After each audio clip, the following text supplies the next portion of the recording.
সম্মানিত অডিয়েন্স, আসসালামু আলাইকুম। জুকি এলকে 1903ASS এই মেশিনের নিডেল বার সর্বোচ্চ আপ পজিশন আপনাদেরকে দেখাবো। নিডেল বার আপ ডেড পয়েন্ট আপনাদেরকে দেখাবো। ডিয়ার ফ্রেন্ডস, দেখতে পাচ্ছেন আমি যে ডায়মন্ড ফাইলটি প্রেসার ফিডের সাথে লাগিয়ে ধরেছি, এরপরেও নিডেলের মাথা দেখুন ডায়মন্ড ফাইল থেকে কিন্তু অনেক নিচে এবং বাটনের সাথে প্রায় লেগে যাচ্ছে। সম্মানিত অডিয়েন্স, এই অবস্থায় যদি নিডেল থাকে তাহলে নিডেল সুতার সাথে প্যাচ লেগে নিডেলের মাথা ভেঙে যাওয়ার সম্ভাবনাই বেশি এবং সুতা লাগাইতে গেলেও কিন্তু অনেক সমস্যা হয়ে যায়। তো নিডেল বার আমি সর্বোচ্চ আপ করে দেব। প্রথমে রেডি বাটন চাপ দিয়ে রেডি লাইটটি অফ করে দিতে হবে। রেডি লাইটটি অফ করে দেওয়ার পরে এম বাটনের চাপ দিতে হবে। এম বাটনের চাপ দেওয়ার পরে 1.27 এসেছে। এখন প্লাস এবং মাইনাস বাটনের সাহায্যে 42 নাম্বার প্রোগ্রামে যেতে হবে। 42 নাম্বার প্রোগ্রামে আসার পরে রেডি বাটনের চাপ দিয়ে রেডি লাইটটি জ্বালিয়ে দিতে হবে। এরপরে প্লাস বাটনের চাপ দিয়ে 0কে 1 করে দিতে হবে। 42-এ 0 আছে, এটাকে 1 করে দিলাম।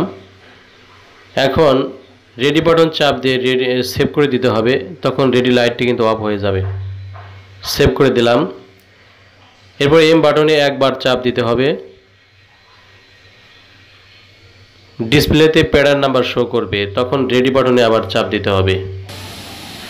রেডি বাটনে চাপ দিলেই কিন্তু নিডেল বার আপার ডেড পয়েন্টে চলে যাবে।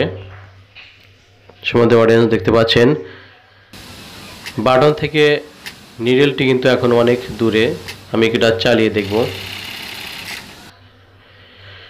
ডিয়ার ফ্রেন্ডস, দেখতে পাচ্ছেন নিশ্চয়ই বাটন থেকে কিন্তু অনেক দূরে। সম্মানিত অডিয়েন্স, ভালোভাবে লক্ষ্য করুন। ডায়মন্ড ফাইল থেকে নিডেলের মাথা কিন্তু এখন অনেক উপরে, নিশ্চয়ই দেখতে পাচ্ছেন। এখন নিডেল বারের দিকে লক্ষ্য করুন, নিডেল বার বুশের নিচে লক্ষ্য করুন।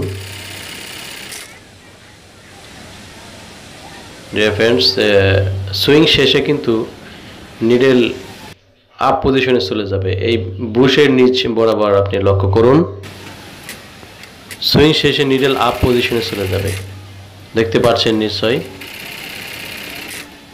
সুইং শেষে নিডেল কিন্তু একদম আপ পজিশনে চলে যাচ্ছে।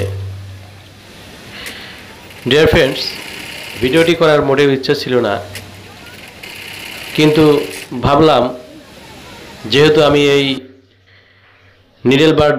নিডেল বারটি অনেক নিচু হয়েছিল, যার কারণে আমি সমস্যার সম্মুখীন হয়েছি, তখন আমার মনে হলো আমাদের মেকানিক ভাইরাও হয়তো এই সমস্যার ফেস করবে কোনো সময়, যাতে শর্টকাট করে সমস্যার সমাধান দিতে পারে, সেই স্বার্থে আমি সাথে ভিডিওটি আমি তৈরি করলাম। ডিয়ার ফ্রেন্ডস, এই ভিডিও থেকে সামান্য কিছু হলেও নতুন কিছু শিখতে পারবেন আশা করি। আর ভিডিওটি যদি ভালো লেগে থাকে অবশ্যই একটি লাইক দিয়ে দিবেন, কারণ আপনাদের একটি লাইক পরবর্তীতে ভিডিও তৈরি করার জন্য অনেক উৎসাহ জাগিয়ে থাকে। আর এত কষ্ট করে ভিডিও বানানোর পরও যদি ভিডিওতে লাইক না দেন, তাহলে ভিডিও তৈরি করার কিন্তু মোটেও স্পৃহা এবং একটা নেশা তৈরি হয় না। তাই ভিডিওটি ভালো লাগলে অবশ্যই একটি লাইক দিয়ে দিবেন এবং আমার চ্যানেলটি সাবস্ক্রাইব করে সাথেই থাকবেন। পরবর্তীতে আবারও দেখা হবে নতুন কোনো ভিডিওতে।